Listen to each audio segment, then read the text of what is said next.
Hey guys, Mark here. I decided to like record a video over my testimony. Just to get something done. Yes, Steve. Um,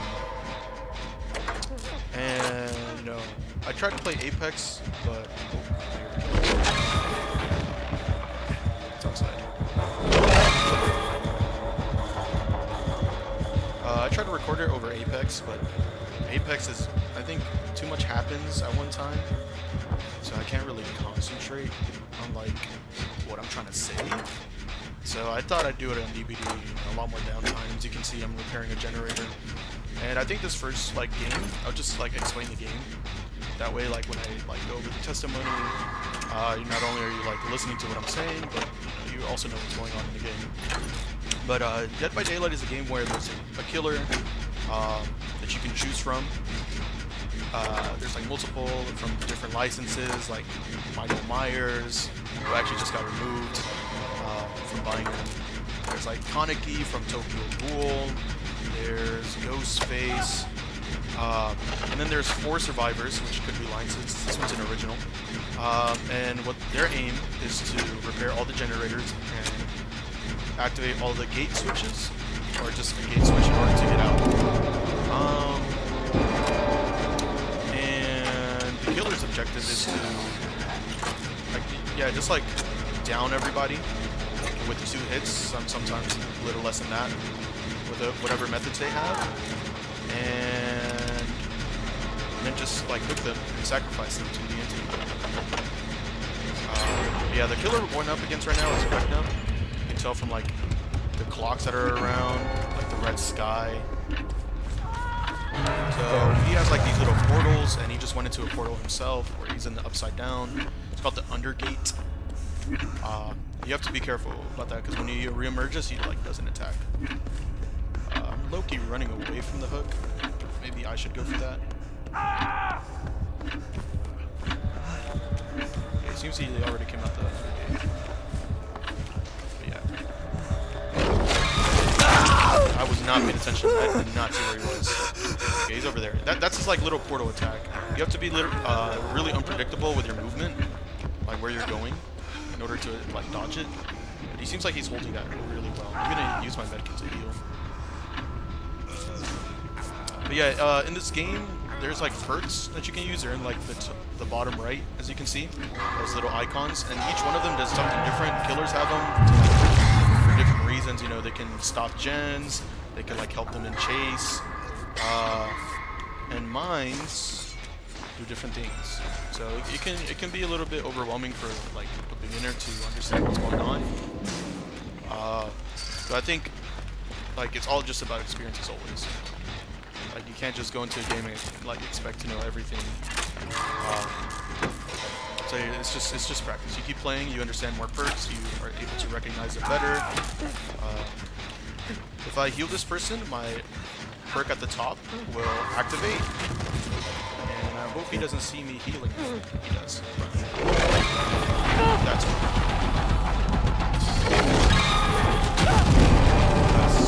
Okay, so now he's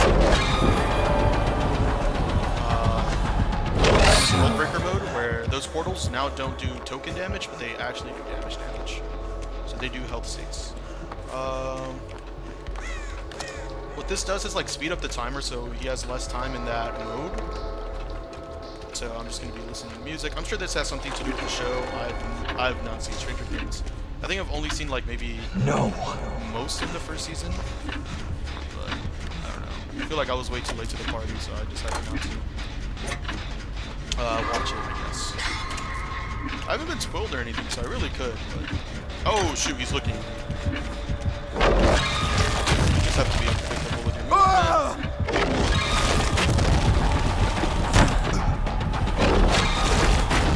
So I use Life there, it like gives me a speed boost every time I bolt. No, that's terrible. You really don't want to go to a pallet. It's like a death trap almost. Oh, and he seems to have caught somebody else's eye. But you can play pallet. It's just that if he's too far away, like for some reason I thought he was gonna chase.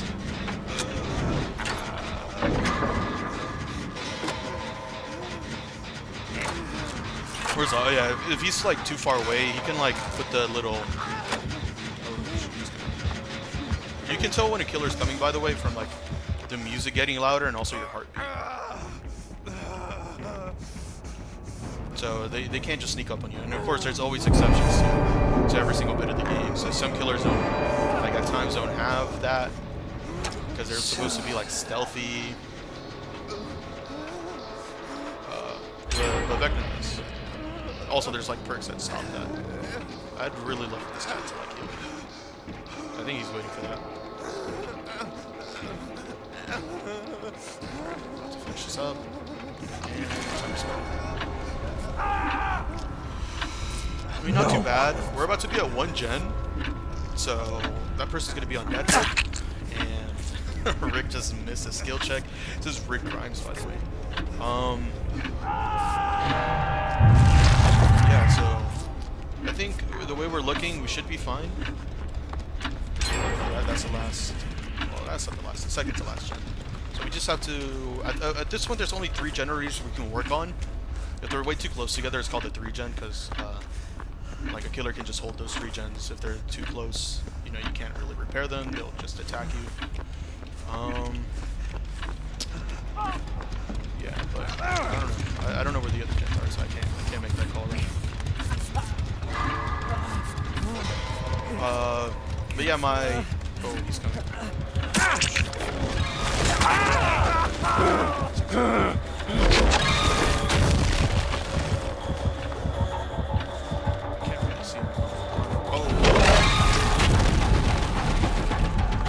Just unpredictable with your movement. Like if he thinks you're going in a straight line, just do not go in a straight line. Okay, I found the ace. He's over Your days are numbered. I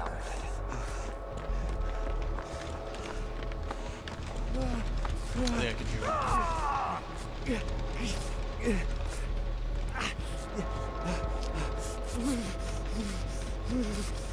Someone else is speeding up the timer.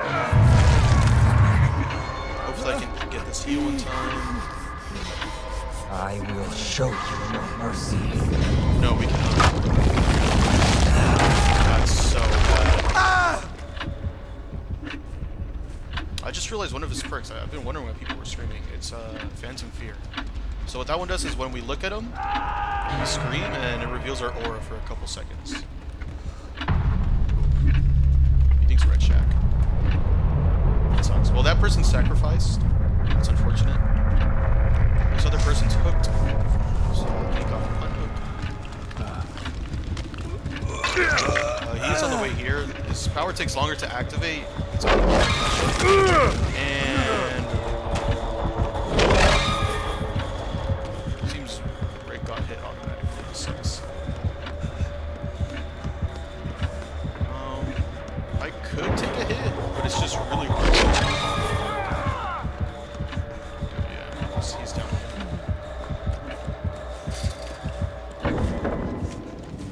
Okay, I'll try to pick him up. I think that's my best course of action. He's going to be distracted with the other person doing the gen. I pick him up. The other person still goes down. It should be fine. Okay. Soon. Timer isn't moving. Unfortunately, whenever there's only 3 people alive, it's way harder for the timer to go down manually.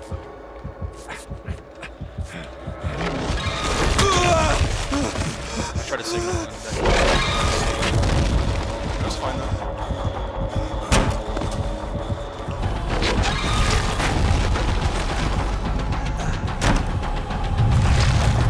He's going on his undergate. That's the sound cue for it. Okay, that person's doing that. Okay, I heard his little portal. Hopefully my perk activated. I don't think it did though. It's not like that. I thought it'd activate from me like healing him off the ground, but I guess it doesn't. Is there a gen in here? Oh, there's. Okay. Nice. I'm at Shack. This is like one of the more like good structures you can loop killers on. There's a window right there. pallet right there.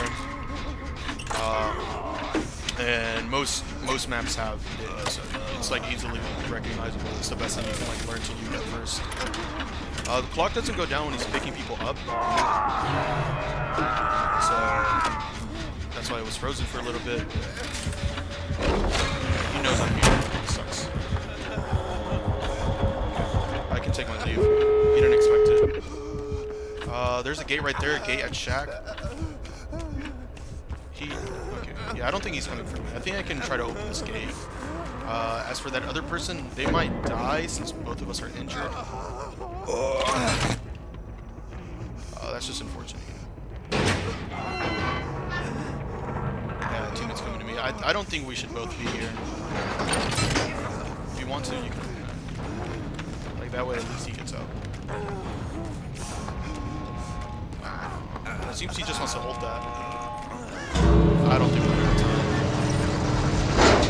Yeah, it's unfortunate. That was game 1, you know?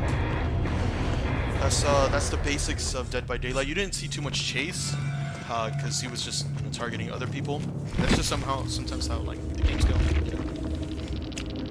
Here at the end you can see everybody's perks, you know, you can get explanations for them if you hover over them.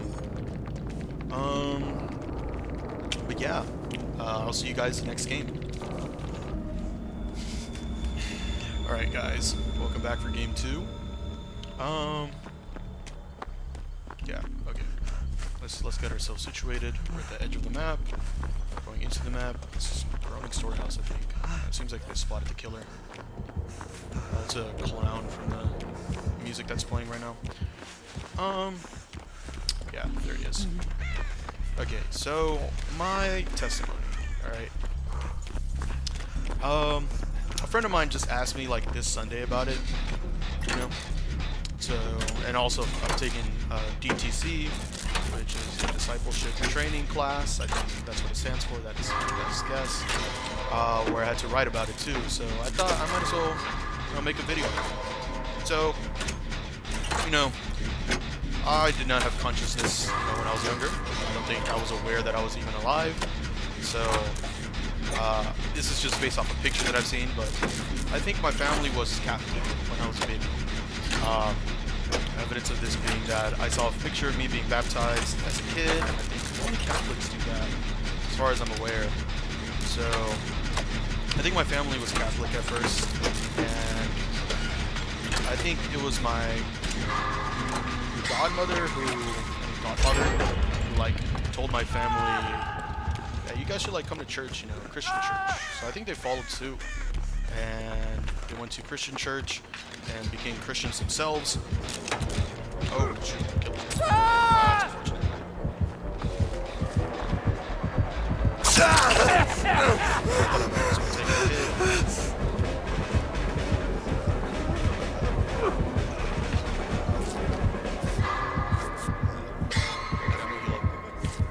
That is the worst pallet you can stay on. Yeah, that's unfortunate. But yeah, my parents just became Christians, and you know, of course, they had to make their children Christians as well. That's just how it goes. You know, children follow in their parents' footsteps. And you know, I was a little kid. We were going to Lakewood Church in Houston. You know, a big mega church, like 1,000 people going to it. So yeah, that was my life for a bit. You know, I was just a kid going to church on Sundays. You know, sometimes I'd read my Bible with my mom. I remember reading the entire book of Job with her. Job with her. I don't remember much of it. I should probably like finish reading that. Read that. I reread Mark and Proverbs.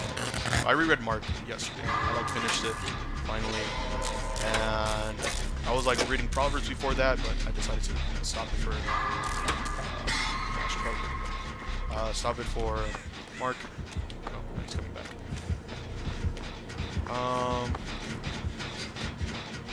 So yeah, I finished Mark real quick, and I'm off to Proverbs. Job will be the next one. Probably Where was I? Oh yeah. So I'd be, you know, I do the. Oh shoot. Excuse me. I do like the, like, I guess normal Christian things, and yeah, he got saved somehow. I do the normal Christian thing with my family,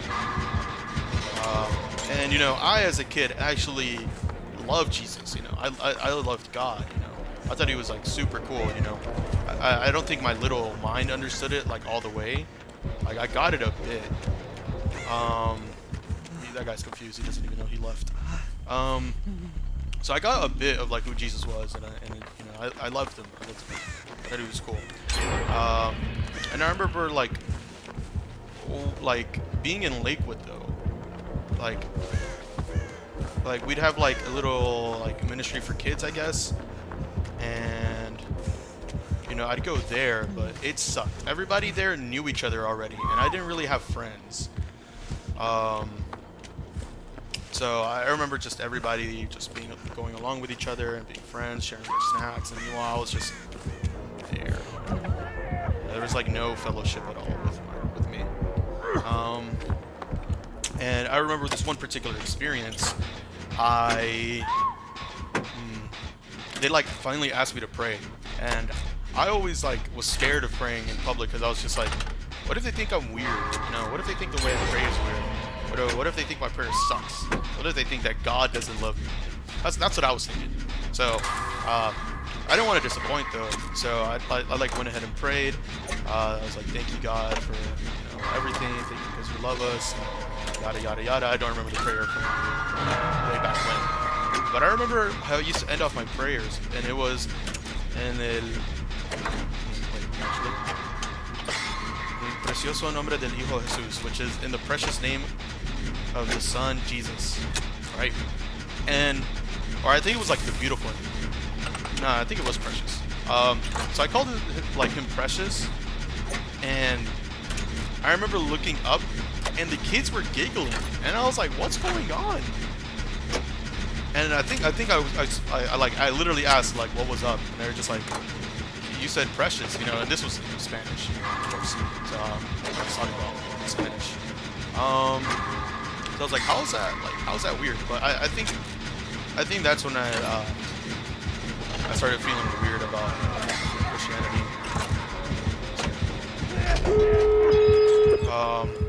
You know, just that. You know, I feel like I started questioning. No, that's no Ed. I started questioning like if I even really belong with that place. You know, and that was just as a little boy. I'm sure that's not exactly what I was thinking, but I'm sure it contributed to my later years. But yeah, I think over time, we decided to go to a smaller church, I guess, and it wasn't like even really a church. We were just renting out like I think a school. I'm not sure, like maybe even I don't know. It always looked like a school to me. We're gonna go save that person. It always looked like a school to me. But yeah, we went to that like little church. You know, I got to like know people more. This guy does not see that I'm coming from behind him. He dropped off, so he will see me now.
think, more accustomed to having an intimate relationship with like the Christians around me. But in like actual school and not just like church, I started like feeling, you know, really angry with myself, I guess, and like really hateful. And a big reason as to why was because the people I was hanging around, like, the people I was hanging around were like really hateful. You know, we were like kids. You know, we were like middle schoolers. So middle schoolers are like definitely not the nicest people ever. It was rough. But I think because people hated me so much. Oh, that's a good perk to have. Because I think a lot of people hated me. I also hated myself. Ego problems, and then I started wondering, like, if this is how I feel, then, like, is there really a God out there looking for me? You know, I was like really down in the dumps. I was thinking, man, maybe this God guy just does not exist. And so I was just like that. You know, I was devastated. I was like, man, the Savior, you know, he's not saving me. You know, he's not saving me from this torment that I'm feeling. And I'll consider that next game. Alright. Game 3. And back to my testimony. Yeah, you know, like I was saying, it just felt like, you know, during that time, God had abandoned me. Like, I was left to fight for myself, to fight those mean kids that would, like, bully me in school. You know, I think one experience that definitely stuck with me the entire time was in elementary. I had gotten a ringworm on my head off of like a barbershop that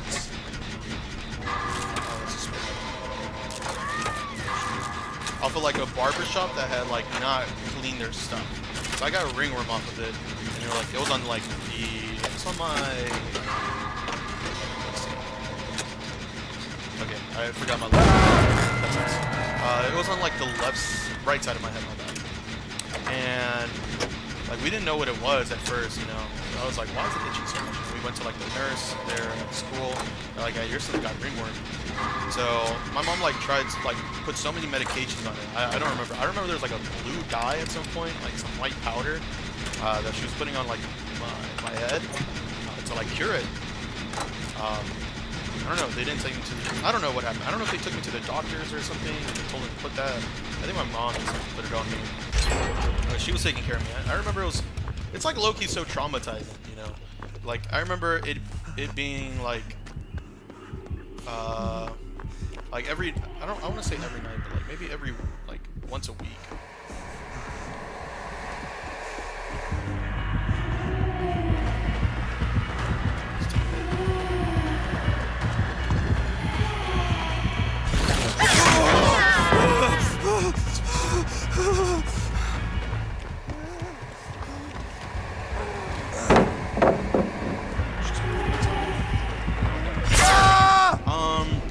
It was like so traumatizing, you know, just being that little tight restroom. The restroom wasn't that big.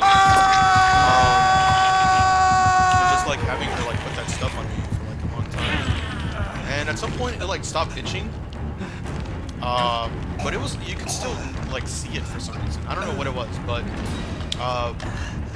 like it wasn't infectious anymore. Is what I'm trying to say. And from I don't know this. I'm not a doctor, you know. Not yet, anyways. But I think what happened was that it left me a scar, because even though it's not infectious anymore, it's still like you can still see the outline there on my head. Like it's just there. Like you can still see it. Ouch.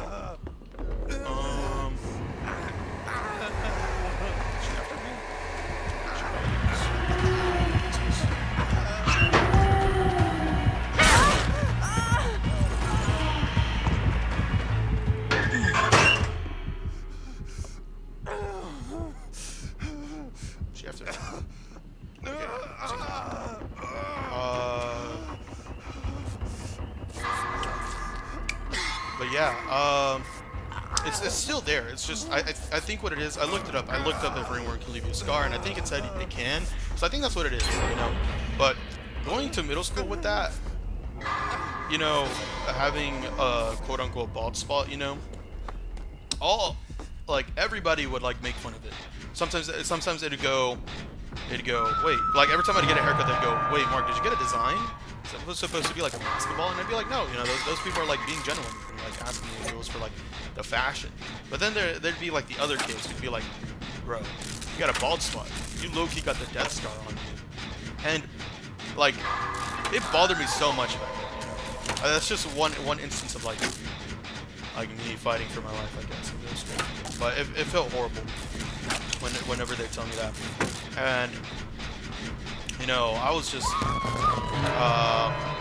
following along as well. So if they were mean to me, I'd be mean to them, and it just like create like this little dang, what is it called? I guess this particle accelerator of just like hate, you know, and we take it too far. You know, I'm gonna take accountability for myself. I've definitely said mean things to those guys before. But yeah, those were like rough times, you know. Also, you know, my hormones were like changing. You know, I was going through puberty. You know how like those teenagers can get. It's like super rough. But yeah, that was like a bad time for me. It was horrible, honestly. And yeah, like I said, I just felt like God had abandoned me. It just sucked. And so like, because of that, I decided to become like one of those like before I think I even knew what Reddit was, like with those like Redditor basement dwellers, you know, like God doesn't exist, you know, r/atheism and whatnot. So I was like denying God. Like I started being like one of those people that just like, oh, God exists, evolution, blah blah blah blah blah. We came from monkeys, and I know now it's like we don't come from like monkeys is what they say. We say we come from a common ancestor between the monkey and us. You know, now that I've taken a couple biology courses, I know that now. Oops.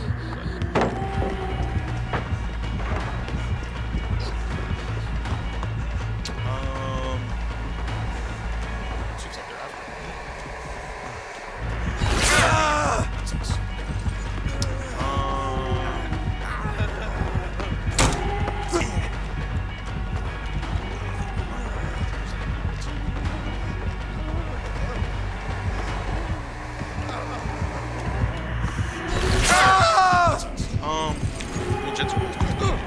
But yeah, you know, I just became one of those God deniers. I don't know if it's called atheism.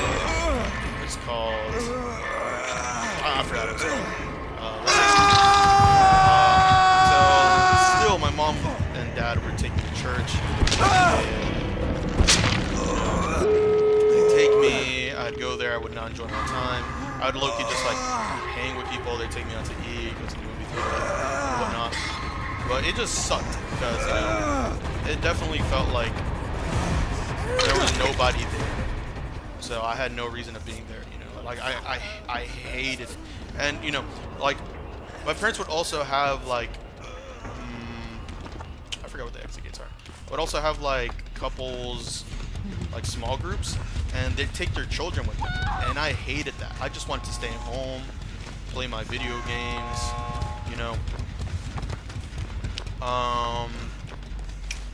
And they'd also just take me to a bunch of other church events I did not want to go to. So that always sucked in my head. And you know, I was being a little big baby. I was being a big baby, you know.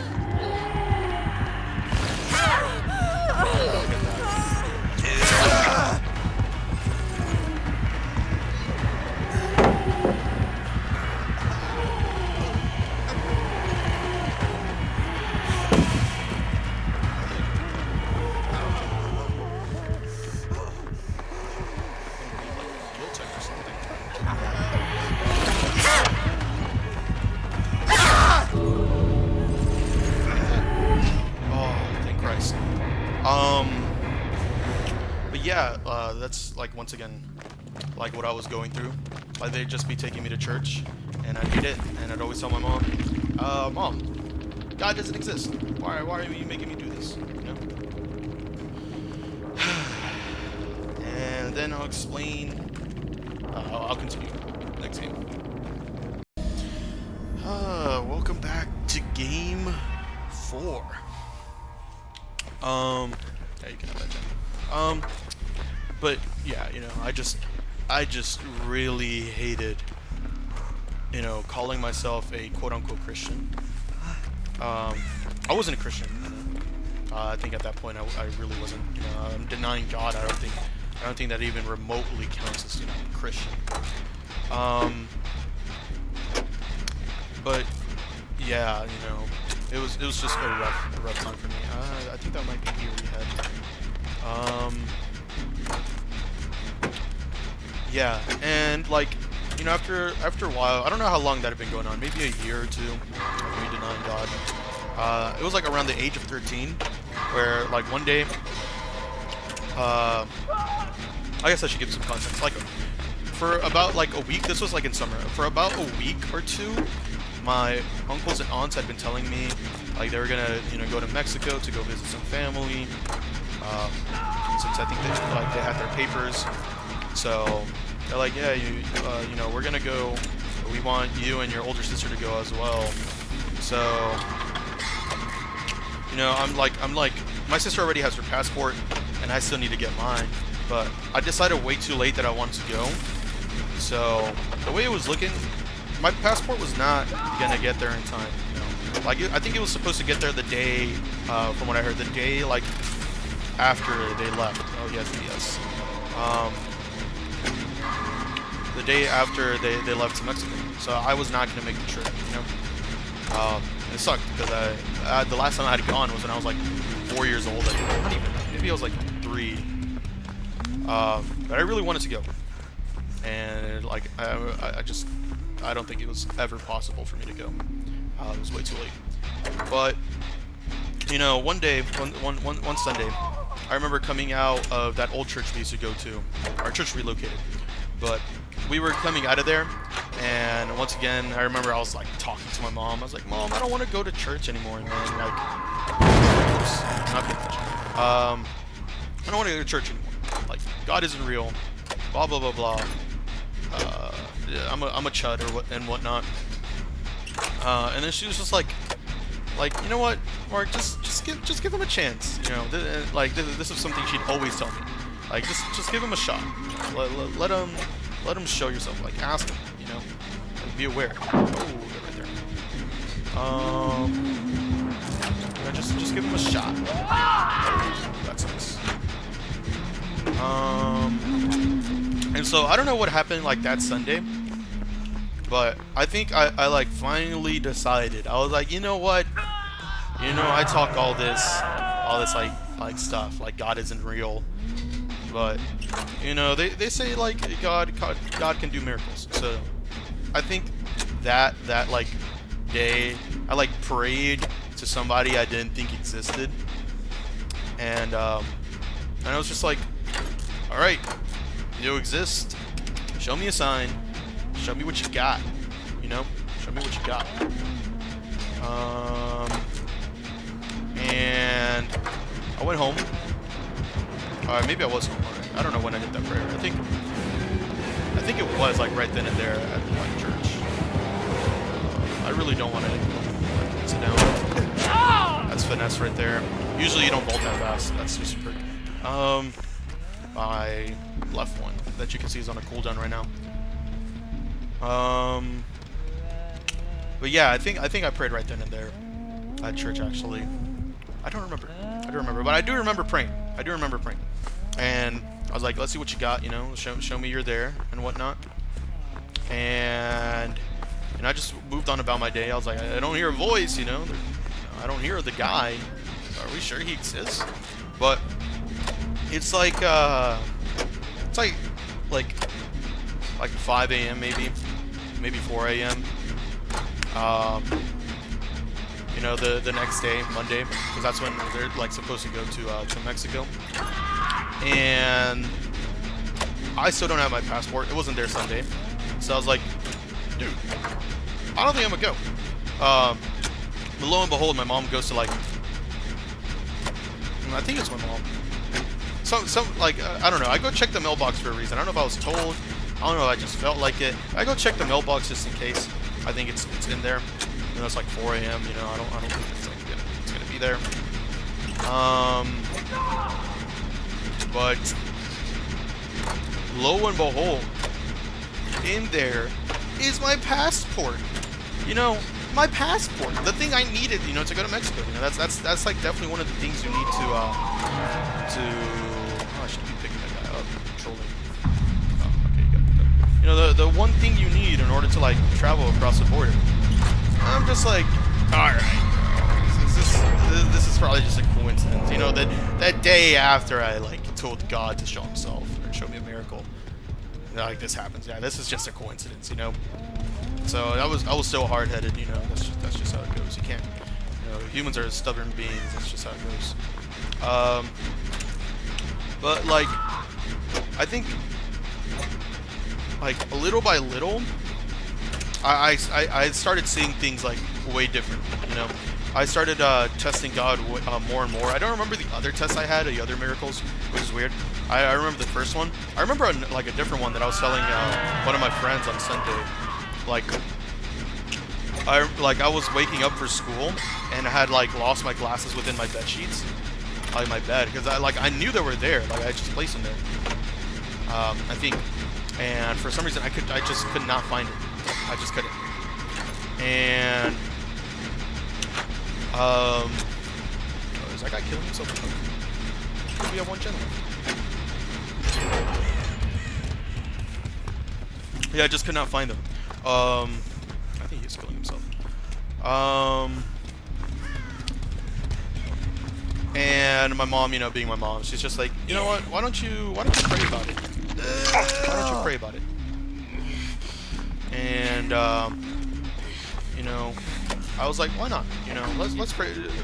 I think I said no. Actually, I think I said no, and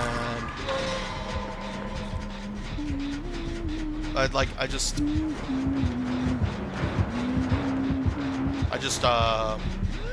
was like denying it. I was like, no, Mom, I'm not about to. That guy got pooped on.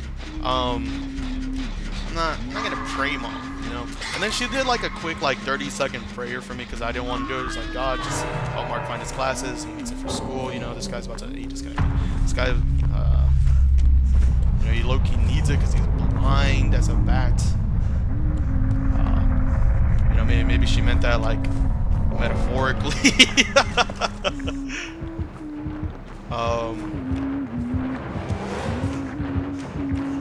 Shoot.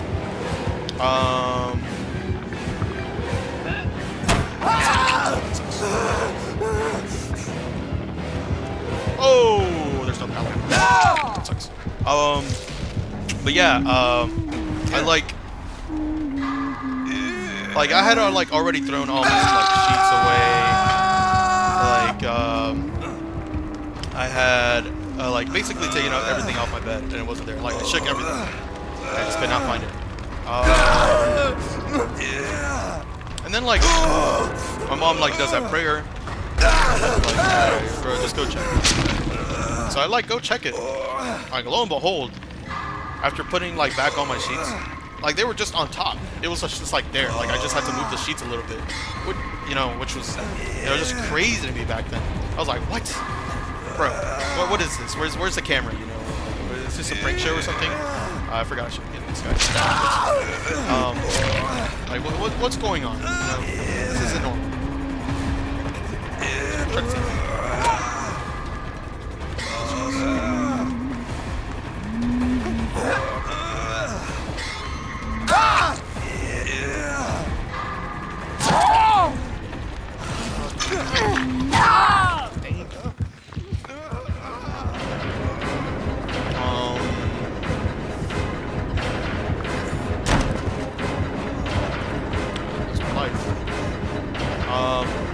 Yeah, I was just experiencing another miracle, I guess, showing me the power of God and whatnot.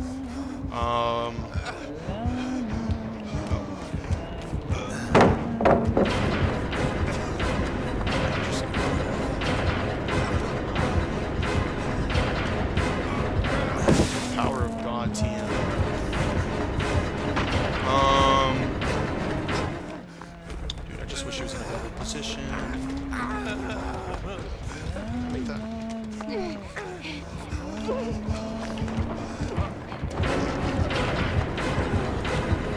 Do nothing. Oh, can I make that?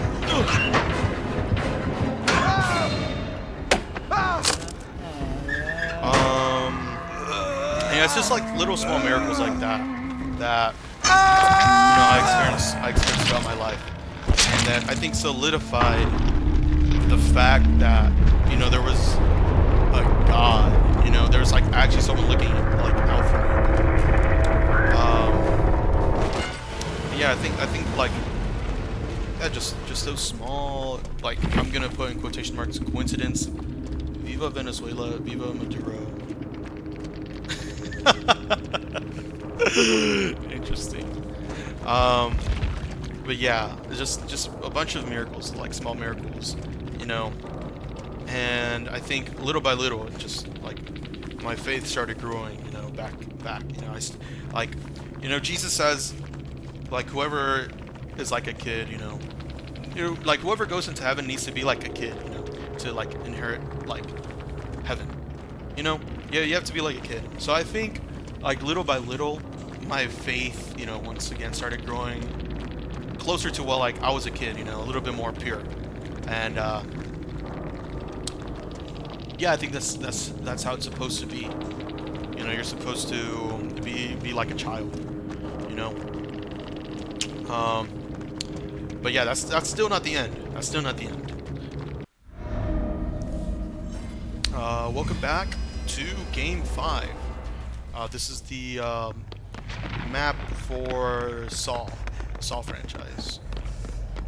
I don't hear a tear radius, so I think it is a stealth killer. So I'd have to play it a little bit more safe.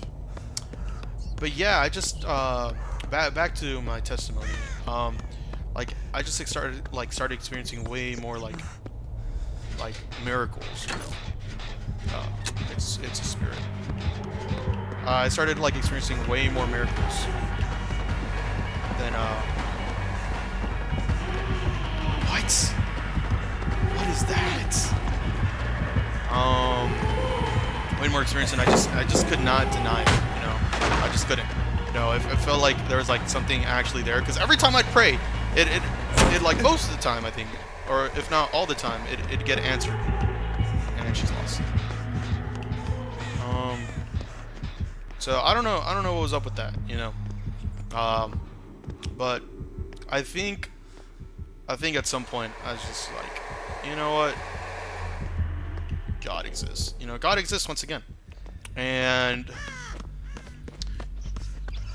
I think from all that time that I said I denied God, I kind of forgot who Jesus was. I kind of forgot like who he was. Are they up top? They might be up top. So I think because like I had denied God for so long, I think it's obvious, but you're definitely gonna deny the other part of him, which was Jesus. So my relationship with Jesus was, not the best. Which kind of sucked. Before he was just like a friend. Now he was just, not really somebody. Whenever I prayed to God. I wouldn't be praying to Jesus. Which sucks. He's the guy that actually, came here to like save me for all my wrongdoings, and the wrongdoings I'm doing now, and the ones that I'll do in the future. He's the guy. He's the boy. But yeah. I don't. But like, at least at that point, I was, I was believing in God now. It was great.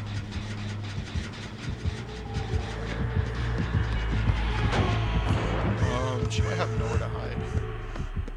No, never mind. She didn't cut me off.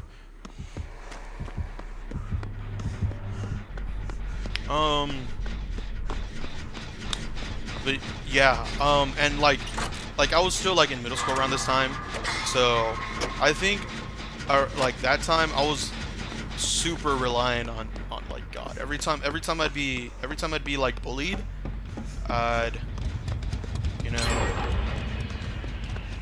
I'd pray to God to give me strength, be the best person I can be, and just like comfort me, you know, because I definitely needed a lot of comforting there during those times. So he did. You know, like every time I'd feel alone, I'd be reminded, like through like I guess small events, that he was still there for me. He still loved me. He still take care of me.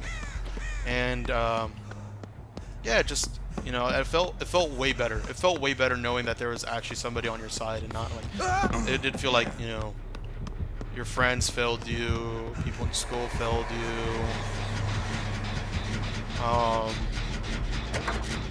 Your parents can always like fail you. You know, they're not perfect.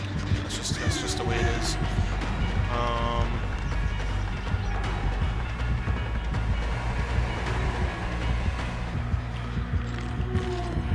So it felt good having somebody on your side, and I was still holding on to that resentment that I had for those middle school days, and that didn't really go away. That resentment, like I think I was holding it on since like 6th, 7th grade. All right, look, I know what I just said. It was a funny number, but like, that was generally not what I was going for. I can understand. I don't know. I don't find those jokes funny, is what I'm trying to say. So that's generally bad. But I was like around that time, and I was holding on to like resentment for like those years. I think all the way until like 10th grade, where I hit like another rough patch in my faith. I'd like around that time I'd put too much reliance on girls.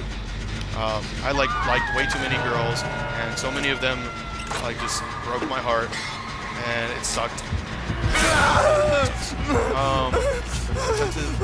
Whatever. Yeah.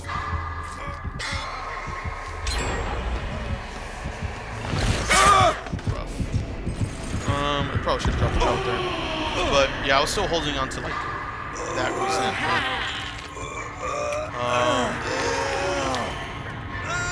And I didn't really learn, I guess, until what was it? No, I was talking about another rough patch. My bad. I already talked about it. But yeah, that led all the way to like 10th grade. Like I said, broken heart many times. I think twice by the same person. You know, you would expect like, fool me once, shame on you. Fool me twice. Fool me twice, like shame on me. But that was just my like I'd focused on woman more than I had focused on God. You know, whenever you try to focus your life on something that's not God, you're gonna find out that whatever that thing is, it will never fulfill you. You know, it'll just, you know, leave you empty. But especially when it fails, that's when it's most apparent. So I spoke to my family a bit about it, because I was like super excited to finally be in love. And yeah, like I think I had another like come to Jesus moment where I was just like, you know, God, I'm sorry for relying on like humans, on like women, voids, as a couple of my friends would say. They're not incels, they just find the word funny. And you know, I was just like, forgive me, God, forgive me for what I've done, you know. And then from there, talking to more people about it, you know, fellowship really matters. Talking to fellow Christians, they like talked to me, and they were like, "Well, tell me like what was the best course of action?" You know, praying to God that you may focus your vision on Him and whatnot. That person just said this. You know, just like learning more about the values of Jesus. You know, and I was like, Jesus. That guy. That's right. You know, low key. She's on.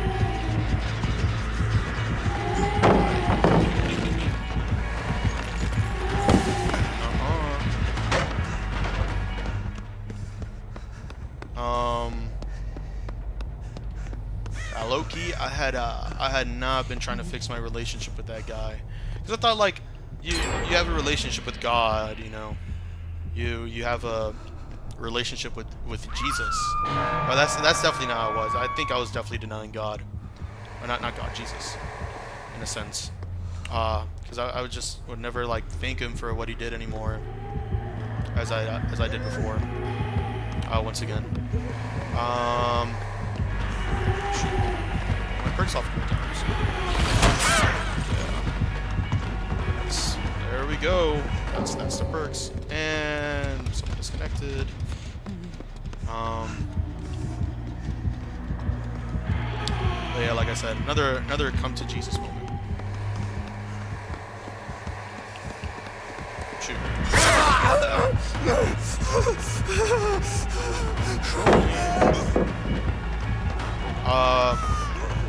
But yeah, I started, I guess, learning more about Jesus as well. Like I read my Bible way more. Finally, you know, I had it.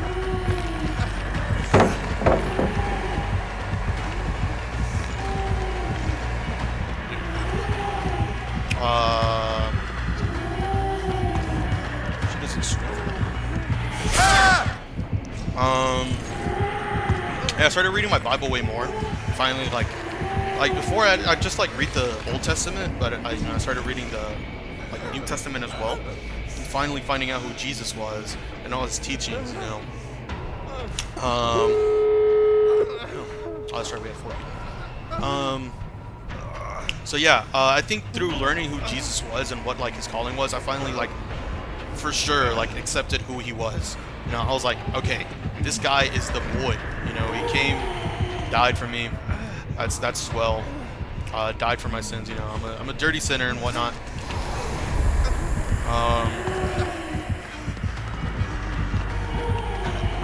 Is there like a pallet?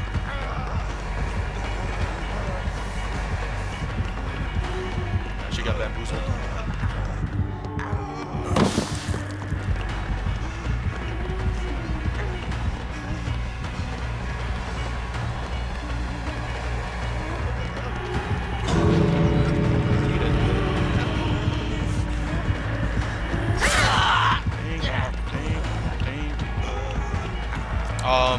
And yeah, through just learning about Jesus, I was like able to hold off, like I guess like get rid of a weight I had for so long, and that was just all of the. I was just like.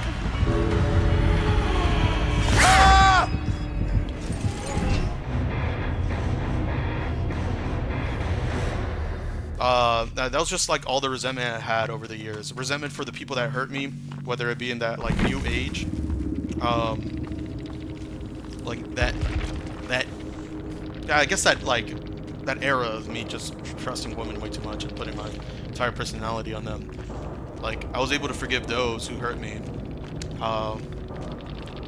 and as well as the middle school people. You know, the middle school people who had bullied me. And believe it or not, those bullies were actually my best friends. That's for sure. They were my best friends. I was spoken to them like about it a little bit.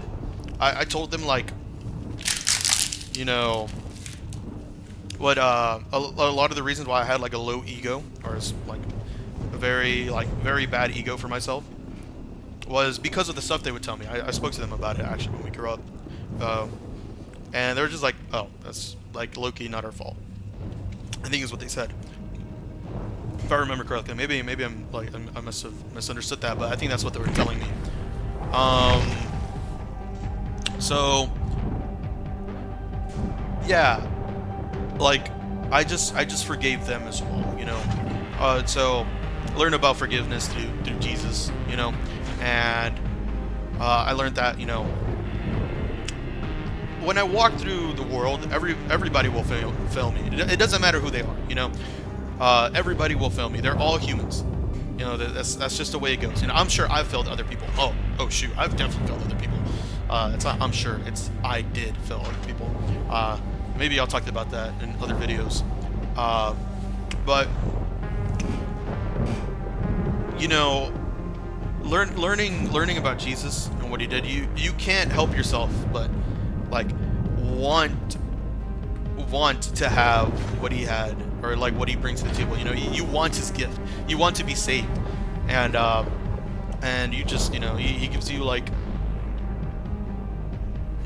he's admirable is what I'm trying to say. You know, he's admirable. He gives you a gift, and you just have to try your best to be like him.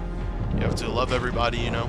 And it's not like a checklist, like oh, I was loving today, check mark, I'm gonna get into heaven. Oh, I was, you know, giving today, check mark, you know, I'm going into heaven. Or like I didn't hurt anybody today, check mark, I'm going into heaven. You know, it's just like not a check mark type of thing. It's more of your admiration that you have for the guy, I guess. And like you, as my small group leader would say, and God made us, you know, in his image. So as you like reflect his image, you grow your relationship with God, and then, you know, you just become a better person. You're just a better person overall. I'm not saying like I'm like a saint, you know, because I follow Jesus. Like I said, I definitely mess up, but it definitely helped me become a better person than I was before, in comparison to who I was, I guess. Like I said, I forgave a lot, and there's still some resentment in me.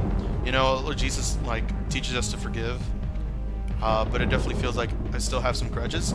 Like I can't call it in the moment, like right now, but I definitely feel if there's like an idea or like a feeling, or like I interact with somebody that makes me feel a certain type of way, I'll definitely get like a feeling that they have definitely wronged me before, and I'm still holding that in. So I still have, you know, quite a way to go.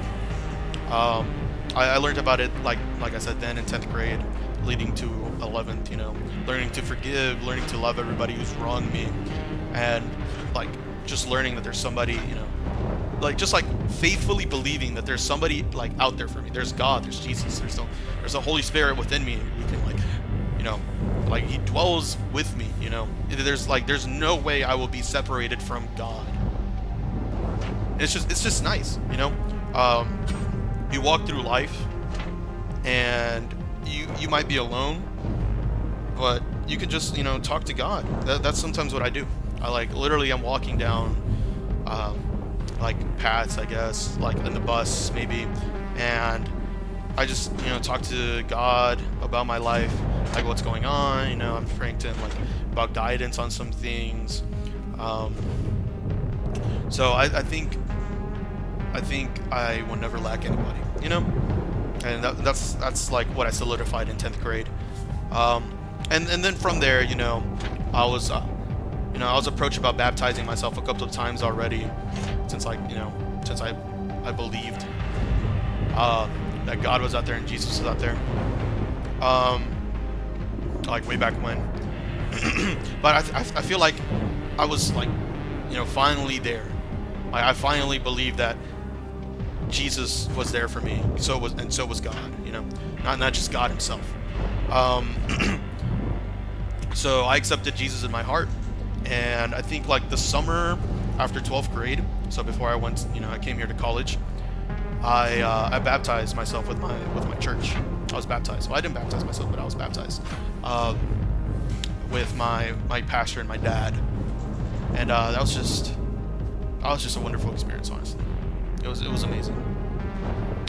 And here I am now, you know, at the ripe age of 19, you know, going to 20 in less than a week, and it's just been great walking with God. And I feel like my relationship was almost always surface level back then. And like now, since coming here to like college and meeting my Christian org, Chi Alpha, Christian Fellowship, you know, I've definitely grown in my faith a lot more. You know, I've like, if what I learned before was that there was someone out there for me, so believing in God once more, and then what I learned after that was how to forgive people. I think now what I've learned is like not just keeping that for myself. you know, like, there's this like Christian hip hop group called 116, and I used to listen to them all the time, which stands for Romans 116. I will not be ashamed, you know, to talk about the gospel. But I was definitely ashamed.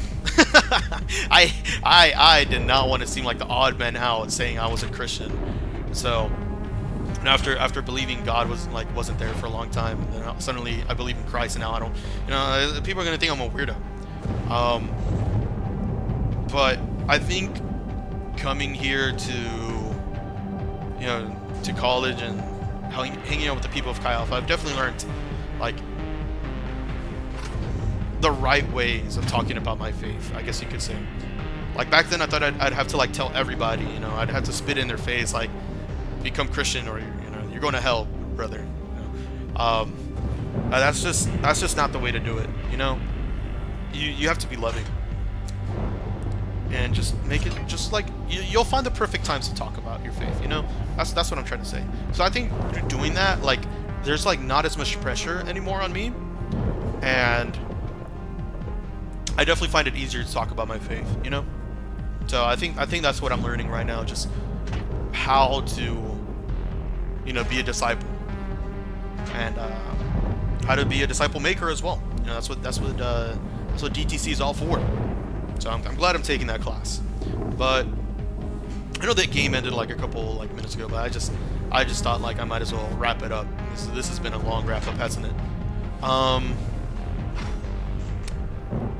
Yeah, you know, it's been a good like 2 years, year and a half, almost 2 years, I guess, since joining college. I've definitely learned way more. And yeah, that's my testimony. That's how I learned. Yeah, that's how I accepted Jesus. Is what I'm gonna say. That's how I learned there was like he was out there, and that he loved me. And yeah, thank you guys if you made it this far. You know, some of you maybe just wanted to see the gameplay and just like turned off the audio. But thank you for everybody who's heard me. You know, if this somehow reaches like someone who doesn't believe in God or someone who's struggling out there with their faith, I want you to know, like, you can give them a shot. You can give them a shot. Like, pray to God, pray to Jesus, and be like, Lord, you know, just show me who you are. You know, show me what you can do. And just like I did, I'm sure you'll see something. I think it's up to you to decide whether you want to believe it or not. You know, if you want to be. If you want to be blind or not, as I was. But yeah, thanks guys for watching the video. Love you guys. And yeah, just have a great day. Bye.